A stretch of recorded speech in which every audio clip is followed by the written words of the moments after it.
Transaero's story may be short, but it did leave a legacy in the 25 years that it was active. The airline became the first ever privately owned carrier in Russian history when it was founded on 28th of December 1990.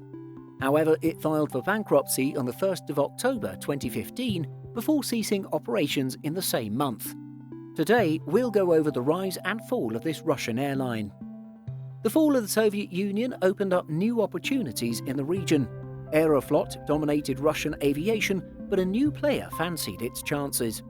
Transaero started out by leasing aircraft from Aeroflot to perform charter flights from Moscow to Tel Aviv in November 1991. However, the rising star quickly found independence by acquiring its own Ilyushin 86 plane at the end of the same year.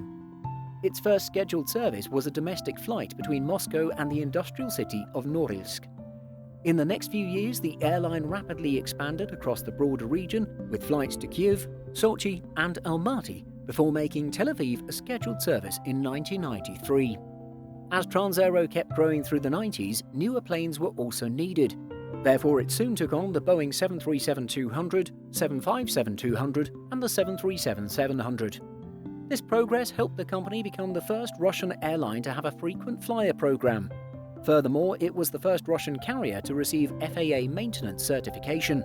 At the turn of the century, there was even more growth, adding flights to Montreal and Toronto in 2005 and 2006, then flying south to Sydney a year later. Ultimately, the airline's enthusiastic expansion goals put it in a challenging financial situation. By March 2015, it was in debt by €1.1 billion, or $1.2 billion.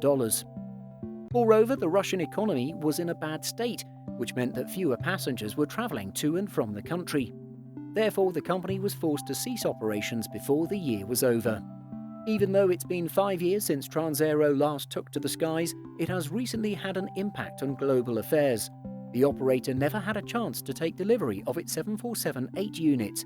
However, they will now be modified to have an essential role as the United States President's 2 new Air Force One jets. Transaero's story was cut short before the airline could reach its potential. However, it still managed to provide a series of firsts within Russia's aviation history. Have you ever flown with Transaero? Share your experiences with us in the comments below.